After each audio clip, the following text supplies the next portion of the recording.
This video falls under fair use. Fair use allows commentary, criticism. Segue to my next topic, which is B. Simone, who I would have put in the A block. B. Simone, I think, may be the worst best friend in the world, in the universe. Interesting, yeah. Is everybody here familiar with B. Simone? B. Simone is a content creator, entrepreneur, comedian. She might be a medium. I don't even know. My girl don't even talk to the mediums no more since I stopped cheating. Just shitted on him? Yeah, I think I fucked up. The medium be their best friend when there's some bullshit going. Yo, sometimes the medium hits chicks who too close to home. Anyway, what was I talking about? B. Simone. B. Simone. I got clips. Yes, please. I have clips. B. Simone. I've been looking for this entire interview and I haven't found it. But I've seen enough clips. You know they do the clip thing first. Clip teasers. B. Simone, the internet is talking about her because of the whole H&M. I don't have money to be in demons. But before that, anymore. it was the best. It was about her being the worst best friend in the fucking world. That was the first clip. I'm gonna play this. Let me play this real quick. A celebrity, everybody thinks that because you're connected to this person. This is her best friend currently talking. Your life is just as grand as theirs, or you got it, or they helping you. Baby, didn't have a job, living with my parents, a single mom. All this happened to me this past year. Jesus. And then it's like to not have resentment in my heart towards you because I saw you do this for other people. I saw you give a check to somebody to help them through whatever they went through. And it's like, God, like nobody didn't give me a handout, but guess what? That wasn't your responsibility. God had to take me through that for my own season, for my own thing. I had to get my car repossessed. Jesus. I had to go through the food stamps line. I had to be on Medicaid because whatever I'm building my story too. But it's like.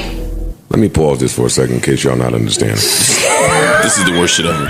This is B. Simone's best friend. Staring at B. Simone in the face, saying, yo, dog, sometimes it's tough to be best friends with a celebrity because I was going through real shit. I was homeless. I couldn't eat. I didn't have money. I didn't have clothes. And her best friend is looking her in the face saying, damn. Jesus. Damn, bitch. Sucks to be you. Damn, you was going through that? Not only that, then she proceeds to say, oh, you speeding. Sorry. Look at you. Speed rating. Look at Here we go. Here goes the F1 girl. Demon on wheels. Let's focus on this particular part first because she's not even finished. No. Okay. She continues. As a friend, somebody who has it, it's hard to digest. They're probably shocked that I'm even saying this right. So the part that I was going to say was within that clip where she says, and I've seen you give checks to other people. That was what I was going to say. That's not speeding through. It's still within the same clip. And it's just like, damn. Do y'all hear B. Simone? Jesus. I have more clips for y'all. Yeah. And I want to remind y'all, because some of y'all maybe I might throw a little bell. Some of y'all, I got a lot of bell. Well, before y'all turn into the bail bondsman, let me remind y'all.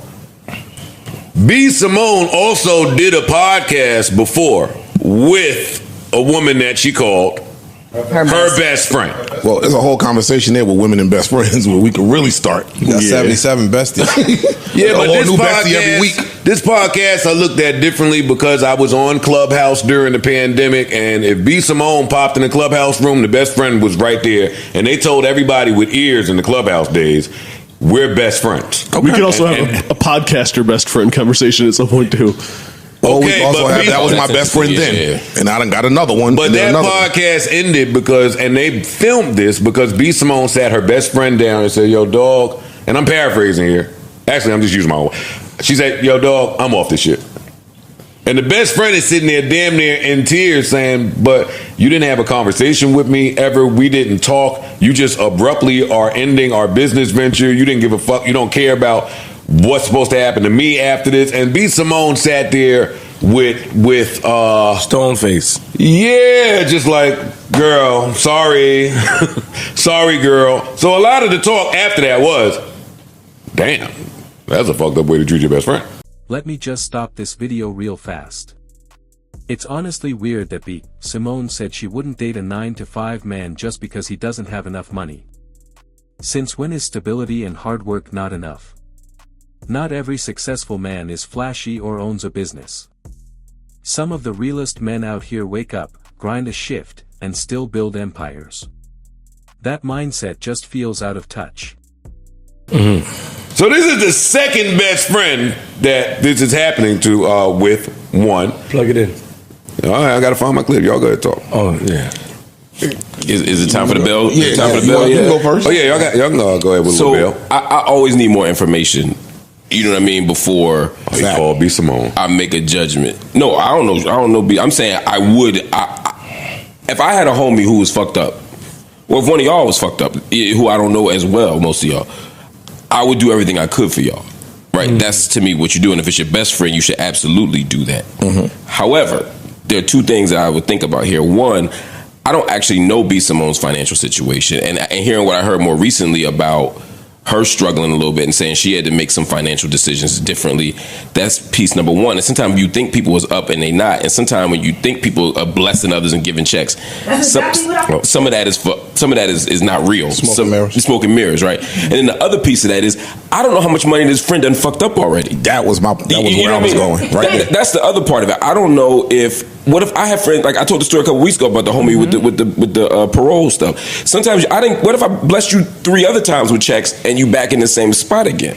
You know, so I don't know enough of their history to assume the worst. But don't you think that B. Simone would have taken that opportunity to say there, where, because you want to know why not? The girl saying, yo, I'm sitting here because I don't want to with a certain level of resentment. And she's saying it very nicely and with a lot of grace. She was trying to. Oh, for sure. I'm not saying she didn't deserve it. I'm just saying. I would have just been like, yo, there are times that I've helped you before. Right. Like, you're not shitting on your friend like, yo, bitch, when you fucked up the money last time, I bailed you out. When you did this, I bailed you out. I paid for your car. You get what I'm saying? She didn't say that. That's what Logic told his dad. Right. As much as I debate, I'm not confrontational in that way. Yeah. I would have said nothing and been mad as shit and off camera been like, why the fuck would you do that? Or I'd say, yo, dog, there have been times that I've helped you. Yeah, that would be the right thing to do. I'm just saying everybody does that. You guys make very valid points. Let me just shoot one little piece of bell here too. They might not have really been friends like that, because they throw that. I keep telling y'all, women throw that best friend shit around like it's nothing. Understandable. I think that's a new topic that we should address. Yeah. I think we should handle this under the guise that they are. Okay. Because she continues. All right. Well, hold on. Before that, go ahead, Big Mel. Just in terms of that, then why do this?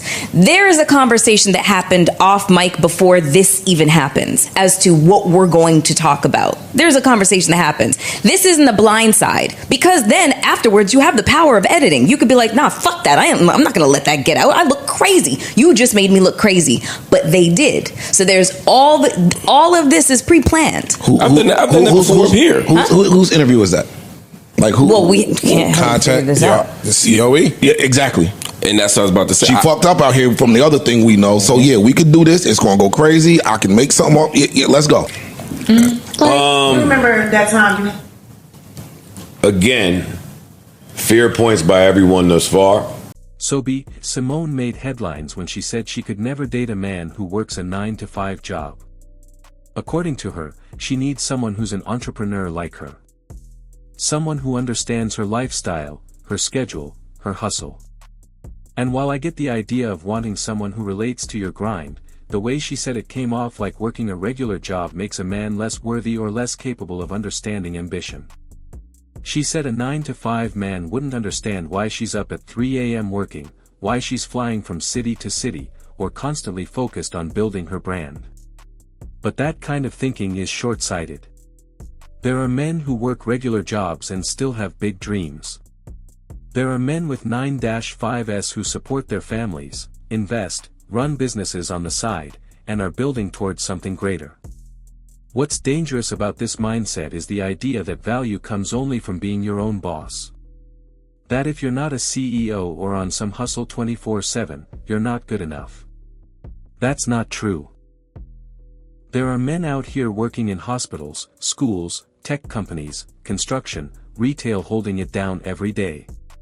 Many of them have emotional intelligence, loyalty, consistency, and drive. Things money can't buy.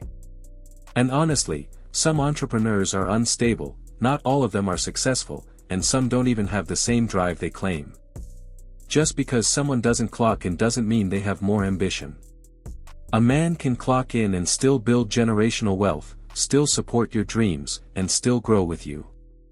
It's not about what hours he works. It's about his values, his character, and his vision. If we start judging men based only on income streams or schedules, we miss out on genuinely solid people.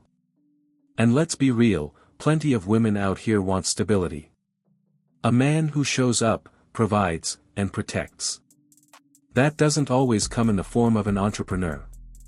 So while Simone has the right to her preference, it's important we challenge the narrative that 9-to-5 men are less than. Because in reality, a lot of 9-to-5 men are out here doing the work, making money, and showing up for the people they love.